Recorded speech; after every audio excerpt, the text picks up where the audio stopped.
Olá, meus queridos e minhas queridas, sejam muito bem-vindos. Eu sou Victor Zanelato, roteirista de quadrinhos e arte educador, e esse aqui é o EducaHQ.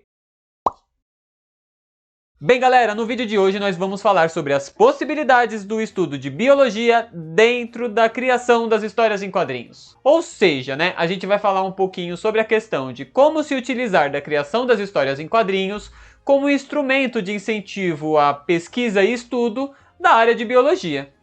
E bem, você, mesmo que não seja professor de biologia, esse vídeo aqui é para você também. As histórias em quadrinhos trabalham bastante com a junção de diversas áreas do conhecimento, então pode ser muito interessante você ver o vídeo de biologia para você de uma outra área pensar em como trabalhar junto com esse outro educador. Então, continua aqui nesse vídeo, beleza? Bem, as histórias em quadrinhos podem abordar todo tipo de vida existente, seja ela do reino vegetal, do reino fungi, do reino animal, do reino monera ou do reino protista. Tudo pode ser um personagem, inclusive coisas que não são vivas, mas isso vamos deixar para o vídeo de geografia. Bem, existem alguns quadrinhos que já se utilizaram da área de biologia para a criação dos seus roteiros. Um deles eu já falei aqui no canal, e o nome dele é Maus. Um quadrinho que fala sobre a Segunda Guerra Mundial. Porém, ele também trabalha com a ideia de caça e caçador, presa e predador. Pois os judeus eles são desenhados como se fossem ratos, ou pessoas usando máscara de ratos. Enquanto os nazistas são desenhados como se fossem gatos, ou pessoas com máscara de gato. Nisso, o artista traz essa questão, de quem está caçando quem. Então, agora a gente vai falar de um outro quadrinho, e o nome dele é Pequenos Guardiões, também conhecido como Mouse Guard. Ele tem o roteiro e a arte do David Peterson. E esse é um quadrinho que vai abordar a questão animal, a sobrevivência dos ratos em um mundo onde eles desenvolveram inteligência e nunca existiu seres humanos. Esteticamente, o quadrinho brinca bastante com o imaginário da fantasia medieval, e os predadores dos ratos trazem referência a seres mágicos que encontramos na literatura, como é o caso dos livros do Tolkien, como a série O Senhor dos Anéis. Esse é um quadrinho bem interessante para quando a gente for falar sobre a questão do reino animal. O tipo de alimento que aquele animal come, quais são as suas dificuldades e quais são seus predadores, e assim por diante.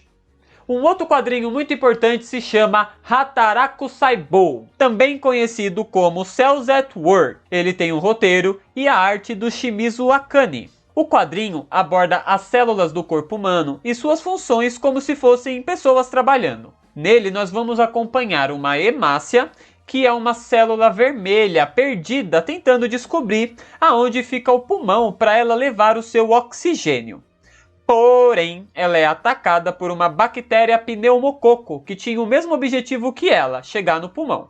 E quando ela estava prestes a ser destruída, ela é protegida por um leucócito, uma célula branca responsável por destruir substâncias estranhas que entram pelo lado de fora. Essa HQ ela é bem interessante porque dentro da sua narrativa ela vai explicando as funções das diversas células que tem no corpo humano. E esse quadrinho ele é tão, mas tão bom que até eu, que nunca fui bom em biologia dentro da escola, consegui entender a função de cada uma delas. Porque a forma como a narrativa é contada, sempre que ele apresenta um personagem, ele usa de uma legenda para falar um pouquinho sobre as funções desse personagem no corpo humano. Então realmente essa é uma boa pedida para quem quer pensar como se utilizar desse conceito dentro de sala de aula. O próximo quadrinho surgiu como um videogame, e o nome dele acho que todo mundo conhece, é Pokémon. Pokémon é bem interessante porque ele aborda a questão fisiológica de diversos tipos de seres criados, como por exemplo esse dinossauro meio sapo com uma planta nas costas, ou esse camaleão meio dragão com o rabo pegando fogo, ou essa tartaruga azul com o rabo todo enrolado que fica em pé. As questões interessantes em torno do Pokémon é que a própria franquia foi criada por conta de um hábito comum no Japão, a coleção de besouros. E a narrativa do quadrinho traz em vista a questão da exploração das diferentes áreas naturais para encontrarmos diferentes tipos de forma de vida, com o intuito de catalogar essas diferentes espécies. O protagonista precisa sair por esses diferentes lugares para capturar esses pokémons e enviá-los ao professor Carvalho, que vai cuidar deles e vai entender um pouquinho de como que eles vivem. E isso é bem semelhante ao trabalho de campo de um biólogo, não é? Então pode ser bem interessante a gente usar desse conceito quando formos criar histórias em quadrinhos que falem sobre o trabalho científico. Bem, uma coisa que é muito importante na biologia vai ser o desenvolvimento do design dos personagens. Para nós desenharmos alguma coisa, mesmo que seja realista ou imaginário, nós precisamos entender um pouquinho de como funciona o original. Como é a estrutura do seu corpo, sua anatomia, suas partes e as suas funções. Uma vez tendo isso em mente, a gente pode partir para a parte de criação das histórias. Sabendo da estrutura do corpo dos personagens, a gente pode construir as histórias através das suas necessidades. Como, por exemplo, quais que são as necessidades de um grupo de animais tentando sobreviver? Quais são as suas dificuldades? E quais são os seus predadores? E do que eles se alimentam? Ou mesmo os predadores, como é que eles fazem para caçar? E que tipo de animais eles costumam se alimentar? E existe um motivo para se alimentar desse animal específico? Tendo isso em mente, quando a gente for trabalhar com esse ciclo predatório, a gente pode dividir as salas em grupos onde cada um vai contar a história de um animal diferente. Vai trazer de quem ele é predador e se ele, no caso, é presa de algum outro animal. E uma outra forma para a gente abordar um organismo vivo vai ser pegando como referência o quadrinho que eu falei, o Cells at Work. Só que ao invés de falarmos apenas de como funciona o corpo humano, por que a gente também não pode falar de como funciona o corpo de um vegetal, de um fungo, ou mesmo seres menores, como é o caso do reino protista e o reino Monera? Esses são alguns exemplos que eu trouxe no vídeo, mas eu acredito que biologia cabe muito mais. Como, por exemplo, trazer a questão da sobrevivência de um vegetal específico. Só que daí usando mais da imaginação, pensando esse vegetal específico como um ser que anda, que fala e que pensa, talvez. Quem sabe se inspirando no Groot dos Guardiões da Galáxia.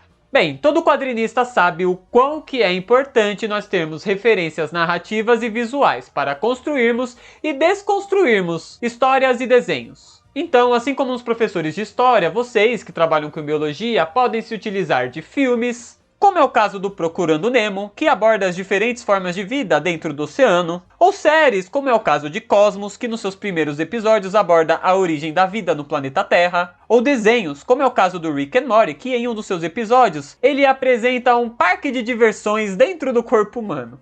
Ou jogos, como é o caso do The Last of Us, que fala sobre um fungo que se instala no cérebro humano e assim quase causa o fim da humanidade. Ou quadrinhos, como é o caso do X-Men, que fala bastante sobre genética e mutação. Ou pinturas, como é o caso dessa que vocês estão vendo, que tem uma estética bem diferenciada. Ou fotografias, como é o caso dessa, do estilo microscópico. Então também de vocês vai ser necessário uma pesquisa e um estudo do que já foi produzido a respeito daquilo que vocês vão falar em sala de aula. E vocês não precisam se limitar apenas para a história em quadrinhos, vocês podem usar de diferentes áreas artísticas. Bem, pessoal, eu gostaria de agradecer a Jéssica e a Kimberly, duas biólogas e educadoras que me deram consultoria para a criação desse conteúdo. E também esse vídeo aqui é um oferecimento do meu curso Formação Pedagógica, utilizando quadrinhos em ambientes educativos e culturais. Esse curso vai ser disponibilizado em formato EAD, através de 8 aulas com mais ou menos 6 horas de duração. Neles iremos discutir um pouco sobre a questão dos quadrinhos e os seus pormenores, para assim utilizarmos de uma forma mais aprofundada o quadrinho dentro de sala de aula, exposição de arte ou exposição cultural. E também deixo o convite para você que está assistindo esse vídeo no Instagram, me acompanhar no YouTube. Esse vídeo aqui é sempre postado uma semana antes lá. Então, se inscreva, ativa o sininho e faz todas aquelas coisas também. E você que está assistindo esse vídeo no YouTube, me segue no Instagram. Lá eu sempre compartilho cursos, oficinas que eu vou aplicar e vocês podem ficar mais inteirados.